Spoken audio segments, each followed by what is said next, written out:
Hello everyone, आपका स्वागत है एक बार फिर से हमारे चैनल में। जैसे कि आपको पता है कि हमारी जो मैथ्स की क्लासेस हैं वो ऑलरेडी रनिंग में हैं। तो आज हम आपके लिए एक नया सब्जेक्ट स्टार्ट करने वाले हैं, that is English grammar. So today is our first class of English grammar.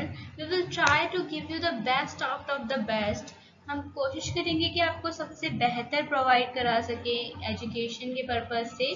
Okay, सो अभी हम इंग्लिश ग्रामर स्टार्ट करें तो we will continue from basic. हम बिल्कुल आपको बेसिक से पढ़ाने वाले हैं, एज कि आपको कुछ नहीं आता इंग्लिश में, नॉट इवन ABCD। ओके, सो जो बिगिनर्स हैं उनके लिए बहुत ही अच्छी होने वाली है हमारी क्लासेस। बिल्कुल बेसिक से आपको पढ़ने के लिए मिलेगा। सो स्टार्ट करते हम। Like when we are going to read about या study about grammar, first we should know what is grammar. So when we came across the definition of grammar, that is grammar is the measurement of language. अब ये definition इसकी किस तरह बनी है आइए देखते हैं।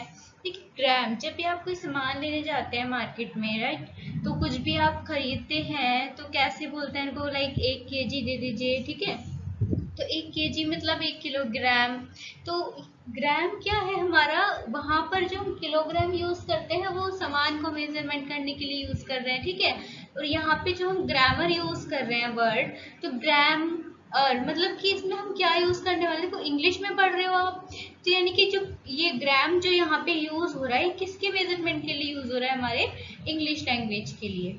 Okay, so grammar can only tell you whether the language is correctly spoken or written. It is only scale for a correct language.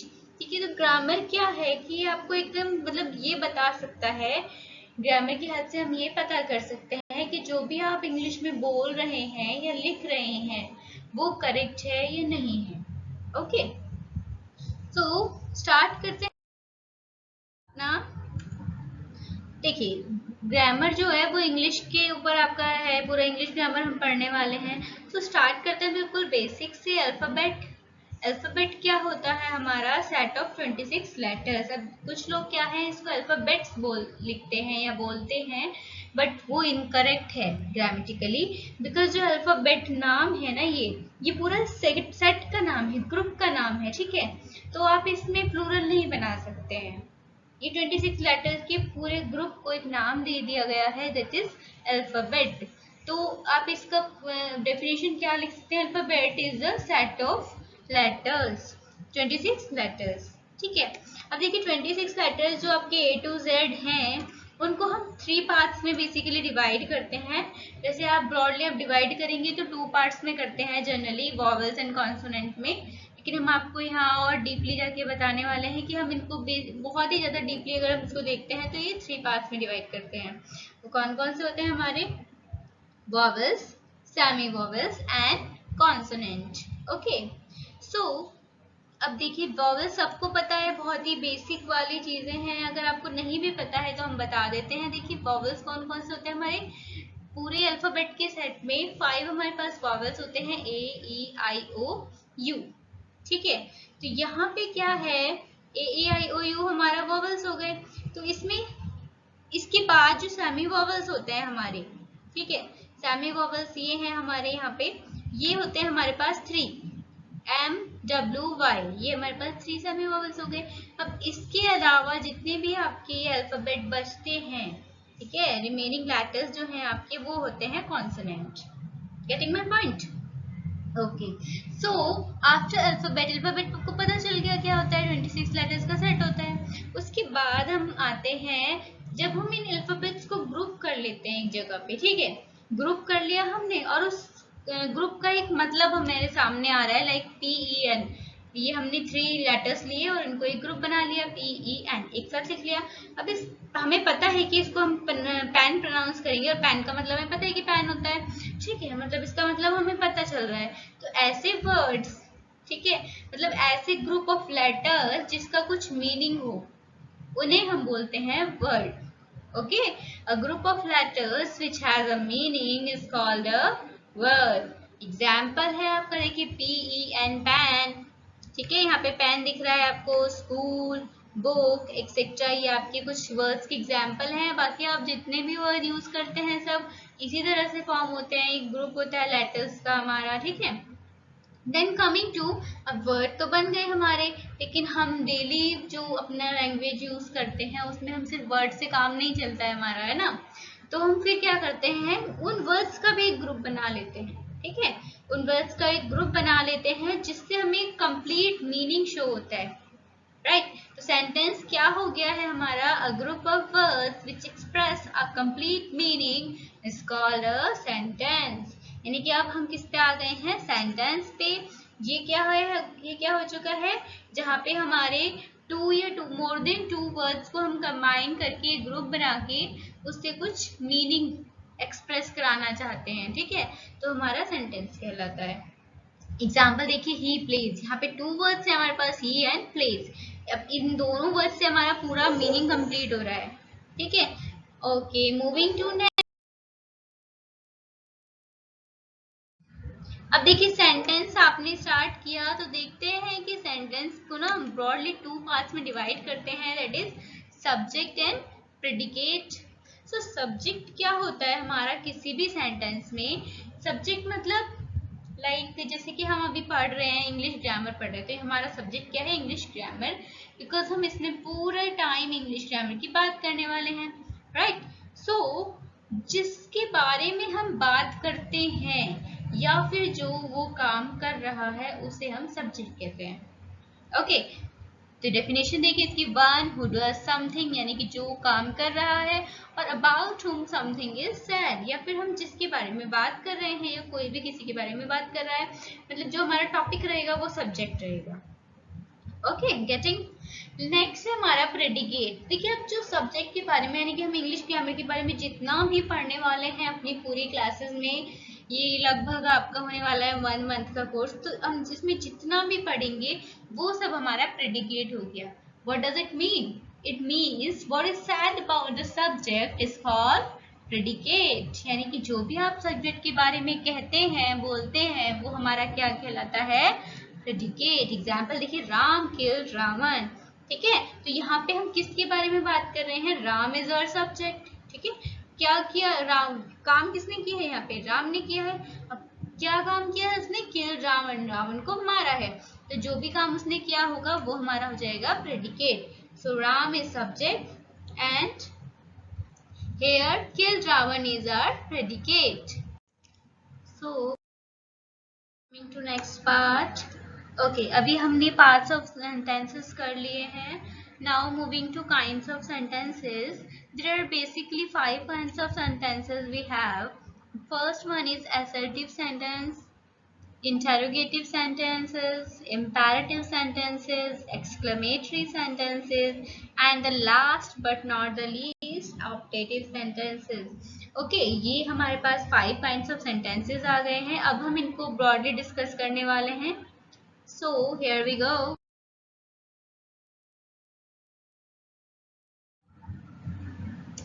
First type of sentence assertive sentence। बच्चे बहुत ही इजी होने वाले हैं, ये देखो आपको इतने आसान लैंग्वेज में मैं आपको सिखा दूंगी ये, ठीक है। assertive sentence क्या है, जो भी आप नॉर्मल अपनी लैंग्वेज या स्टेटमेंट जो भी आप बोलते हैं डेली लाइफ में, ठीक है, पॉजिटिवली, राइट। मतलब कि जो सिंपल लैंग्वेज में आप कोई भी स्टेटमेंट एक्सप्रेस करते हैं, कोई भी सेंटेंस बोलते हैं, वो हमारा क्या होते हैं, असर्टिव सेंटेंसेस, ठीक है। और इनको हम डिक्लेरेटिव सेंटेंसेस भी कहते हैं। ओके, सो मतलब क्या ओवरऑल क्या हुआ कि किस फॉर्म में होते हैं, स्टेटमेंट की फॉर्म में होते हैं। वन मोर थिंग कि ये 2 टाइप्स के होते हैं हमारे, ठीक है। तो कौन कौन से टाइप होते हैं हमारे, एक तो होता है अफर्मेटिव एंड निगेटिव। देखिए अब कोई स्टेटमेंट बोल रहे हैं, कोई भी सेंटेंस या कुछ भी बता रहे हैं किसी चीज के बारे में, कोई डिक्लेरेशन कर रहे हैं, तो या तो वो अफर्मेटिव होगा यानी कि या तो पॉजिटिव वे में बोलोगे या नेगेटिव वे में बोलोगे, ठीक है। तो फर्स्ट हो गया हमारा अफर्मेटिव असर्टिव सेंटेंसेस, यानी कि जो आप पॉजिटिव बोलते हैं। Example, somebody came to meet me, ठीक है। तो ये हमारा पॉजिटिव हो गया, इसमें कोई नो या नॉट का यूज नहीं हुआ, तो ये हो गया हमारा अफर्मेटिव टाइप। अगर आप नो, नोबडी, नॉट का यूज करते हैं उन्हें हम नेगेटिव बोल देते हैं। Example, nobody came to meet me, कोई मुझसे मिलने नहीं आया। somebody came to meet me, कोई मुझसे मिलने आया। ठीक है, तो जैसे कि जब भी आप किसी पॉजिटिव वे में बात करते हैं तो वो हमारे अफर्मेटिव सेंटेंसेस हो जाएंगे, अफर्मेटिव असर्टिव सेंटेंसेस। और जब आप नेगेटिव वे में बात करेंगे तो वो नेगेटिव असर्टिव सेंटेंसेस हो जाएंगे। These kinds of sentences end with a full stop. इनकी पहचान क्या होती है? एक तो डिक्लेरेटिव होते हैं, मतलब एक स्टेटमेंट फॉर्म में होंगे, और इनके लास्ट में क्या होगा? एक फुल स्टॉप होगा। ये इनकी पहचान है। ओके, आई थिंक यू अच्छे से आपको पता चल गया है ये। ठीक है, और moving to next type, second kind of sentences are interrogative sentences. Okay, बहुत ही इजी है बच्चे। ठीक है, ये तो मतलब इनकी पहचान ही अलग है। आप कहीं कैसे भी इनको आइडेंटिफाई कर सकते हो, बिल्कुल आसानी से। बच्चे, बहुत छोटे बच्चे भी आइडेंटिफाई कर लेंगे इंटेरोगेटिव सेंटेंस को। किस टाइप के होते हैं? जब भी आप किसी से क्वेश्चन पूछते हैं, right, these sentences ask a question. जब भी आप किसी से क्वेश्चन पूछते हैं, सो उस वक्त जो आपके सेंटेंस आपके अंदर से ऑटोमेटिकली निकलता है ना। ठीक है, जैसे अभी आप अपने मन में पूछ रहे होंगे कि अगला सेंटेंस मैम क्या बताएंगी, है ना। तो यहाँ पे आगे क्या बताएंगी, क्वेश्चन मार्क आ गया ना। तो ये हो गए हमारे इंटरोगेटिव सेंटेंसेस। अब देखिए, इनमें भी ना टू काइंड्स होते हैं बच्चे। ठीक है, फर्स्ट क्या हो जाएगा? Which begins with a helping verb. ऐसे सेंटेंसेस जिनके स्टार्टिंग में हेल्पिंग वर्ब होती है, like have you completed your homework. ठीक है, ये आपके टीचर्स आपसे क्लास में पूछते होंगे, बच्चे have you completed your homework. तो ये टाइप, इस टाइप के सेंटेंस, देखो वहां पे भी आपसे क्वेश्चन किया जा रहा है ना, है ना, लेकिन यहाँ पे क्वेश्चन वर्ड तो है नहीं। बट हमारा यहाँ पे क्या हो गया है? देखो, आपका जो नॉर्मल फॉर्मेट होता है सेंटेंसेस का, वो क्या होता है? Subject plus helping verb. Subject के बाद हेल्पिंग वर्ब आती है आपकी। बट जब हम क्वेश्चन इंटरोगेटिव सेंटेंसेस में चेंज करते हैं इन सेंटेंसेस को, तो कैसे बन जाता है? पहले हेल्पिंग वर्ब लगा देते हैं, फिर सब्जेक्ट लगा देते हैं। जैसे कि have you completed your homework, यहाँ पे हैव हमारा हेल्पिंग वर्ब हो गया और यू हमारा सब्जेक्ट हो गया, तो एक्सचेंज कर दी पोजीशन। सेकंड टाइप के हो गए which begin with the question word, like what are you doing, आप क्या कर रहे हैं। इसमें आप क्वेश्चन वर्ड्स यूज करते हैं कुछ, what, why, how, where, like. ठीक है, इनकी पहचान क्या होती है? आपने यहाँ पे देखिए कुछ नोट किया है आपने, जो ये सेंटेंसेस हैं इसमें आपने कुछ पॉइंट नोट किया। देखिए यहाँ पे देखिए, ये हमारे लास्ट में क्या यूज किया हमने? Question mark. सिमिलरली इसमें भी हमने क्वेश्चन मार्क यूज किया है। तो ऐसे टाइप के सेंटेंसेस, यानी कि इंटरोगेटिव सेंटेंसेस के एंड जो होता है हमारा, लास्ट में क्या लगा रहता है? क्वेश्चन मार्क लगा रहता है। Okay, next type of sentences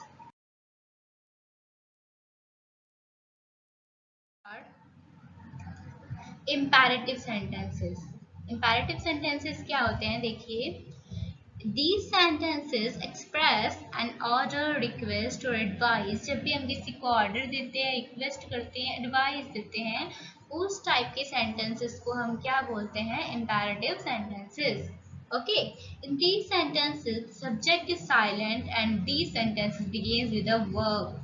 अब देखिए, ये ना बहुत ही इंपॉर्टेंट है आपके लिए जानना है यहाँ पे, कि कई बार क्वेश्चन आता है, लाइक आपको बोल दिया गो देयर, ठीक है, या फिर शट अप। ठीक है, अब आपसे पूछा गया है कि इसमें सब्जेक्ट बताओ। अब आपको तो सब्जेक्ट यहाँ दिख नहीं रहा है, go there and shut up. तो यहाँ पे आप इस सेंटेंस को देखिए कि गो देयर क्या है? एक ऑर्डर है। शट अप क्या हो गया? एक, ये भी ऑर्डर हो गया।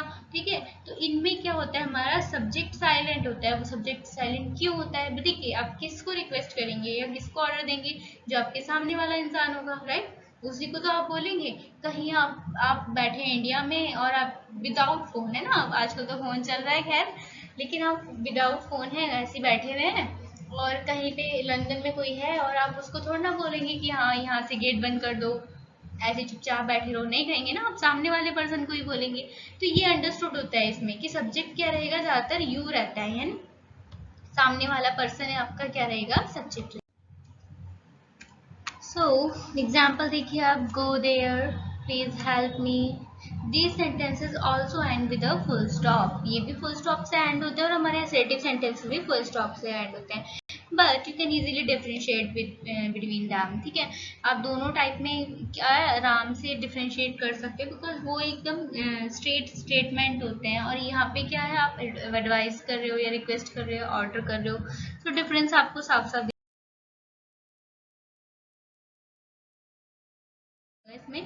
नेक्स्ट है आपका exclamatory sentences. बच्चे these sentences express sudden feelings of your mind, right? अगर आप किसी बहुत ही अच्छी चीज़ को देख लेते हैं या बहुत बेकार चीज़ देख लेते हैं, लाइक जैसे कि कोई भी, हाँ मैं देखती हूँ एग्जाम्पल, जैसे कि दवाइयाँ होती हैं, स्पेशली मेरे को तो बहुत बेकार लगता है दवाइयाँ खाना, राइट? तो अगर हम कोई दवाई खाते हैं तो क्या होता है, कड़वी होती है ना, वो तो अजीब से मुंह में से अजीब ही एक्सप्रेशन निकलता है या ऐसे करके ना।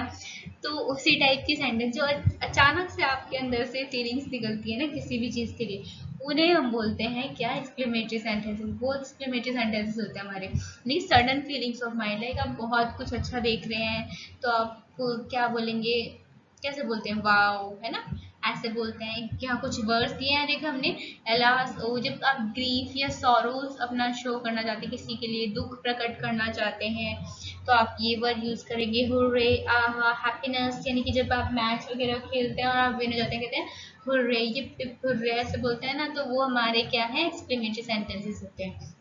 ठीक है, एग्जाम्पल देखिए आप, how beautiful the star is. अब यहाँ पे हाउ को देख के आप कंफ्यूज नहीं होंगे, ठीक है, how is a question word, ठीक है, आई एग्री विद यू, लेकिन आप यहाँ डिफ्रेंशिएट कर सकते हैं। यहाँ पे आप बोल रहे हैं how beautiful the stars is, मतलब आप उस ताज की खूबसूरती को देख के इतने मुग्ध हो गए हैं, ठीक है, कि आप उसको ऐसे आपके अंदर से एकदम से फीलिंग्स निकल रही हैं, how beautiful the stars is, ठीक है। और ये सेंटेंस जो है ना, वो लास्ट जो एंड होंगे ना, उसमें एक्सक्लेमेटरी मार्क होता है। यहाँ पे आप डिफ्रेंशिएट कर सकते हैं। यही सेंटेंस आपका सेम रहेगा उसमें भी ना, इंटरोगेटिव में भी, बट इसमें क्या डिफरेंस रहेगा कि वहां पे तो आपका जो एंड होगा वो क्वेश्चन मार्क से होगा और यहाँ पे एक्सक्लेमेटरी से होगा। तो ये जो कुछ वर्ड्स हैं आप अपना नोट डाउन कर लेंगे अपनी नोटबुक में। So, this is the last slide of our today's class. Operative sentences, okay, ये हमारी लास्ट क्लास, आज की क्लास का लास्ट टॉपिक है, ऑपरेटिव सेंटेंसेस। अब इसमें क्या होता है बच्चे, इसमें हम किसी के लिए या कोई हमारे लिए विश और प्रेयर करता है और कुछ टाइम कर्स भी, राइट? हर तरह के लोग होते हैं, कोई आपको दुआएं देता है तो कोई बददुआएं भी देता है, कोई विश कर रहा है तो कोई कर्स भी करेगा, राइट? तो these of sentences oftenly begin with may. अब देखिए ये आपने बहुत सुने होंगे, जब भी आप, स्पेशली आपके टीचर्स ये यूज करते हैं, जब आप टीचर्स से क्या करते हैं, जैसे आपका बर्थडे वगैरह होता है, आप पैर छूते हैं उनके या गुड मॉर्निंग विश करते हैं, तो आपके टीचर्स के मुंह से ऑटोमेटिक निकलता है मे गॉड ब्लेस यू, है ना। मे से ज्यादातर ये सेंटेंसेस शुरू होते हैं और इनमें क्या करते हैं हम, किसी भी इंसान के लिए, दूसरों के लिए क्या प्रकट करते हैं, अपना क्या एक्सप्रेस करते हैं, अपनी प्रेयर्स और विश, इनके हम चाहते हैं कि आपके साथ अच्छा हो, may you live a very long life, भगवान करे कि आपको, मतलब काश, या भगवान करे, एक तरह से ना यहाँ पे एक ही कोई होता है, क्योंकि हम किससे उम्मीद करते हैं यहाँ पे ना, अपने ब्रह्मांड में किससे उम्मीद करते हैं, भगवान से उम्मीद करते हैं। तो यहाँ पे डायरेक्टली मीनिंग रहता है कि भगवान करे कि आप बहुत लंबी आयु जिए, भगवान हमेशा आप पर अपनी कृपा बरसाए रखे। इनमें क्या है, एक जैसे एक्सक्लेमेटरी मार्क आप एक्सप्लेनेशन पीछे वाले सेंटेंस में यूज कर रहे थे, अब यहाँ पे एक्सक्लेमेशन जो यूज होगा वो लास्ट में नहीं यूज होगा, पीछे नहीं होगा सेंटेंस का यूज, बीच में यूज होता है। मे के बाद आप इस एक्सक्लेमेशन मार्क का यूज करते हैं इन सेंटेंस में, ठीक है। आई होप आपको अच्छे से समझ आया होगा all kinds of sentences and parts of sentences. देखिए बच्चे, आप हम कंटिन्यू करेंगे और आपके लिए पूरा ग्रामर कंप्लीट करेंगे हम, तो हमारे चैनल को ये थोड़ा सा शेयर कर दीजिए ताकि हमें मोटिवेशन मिलता रहे और हम आपके लिए अच्छे से अच्छे कंटेंट यहाँ पे प्रेजेंट करें आपके लिए, okay. So thank you class.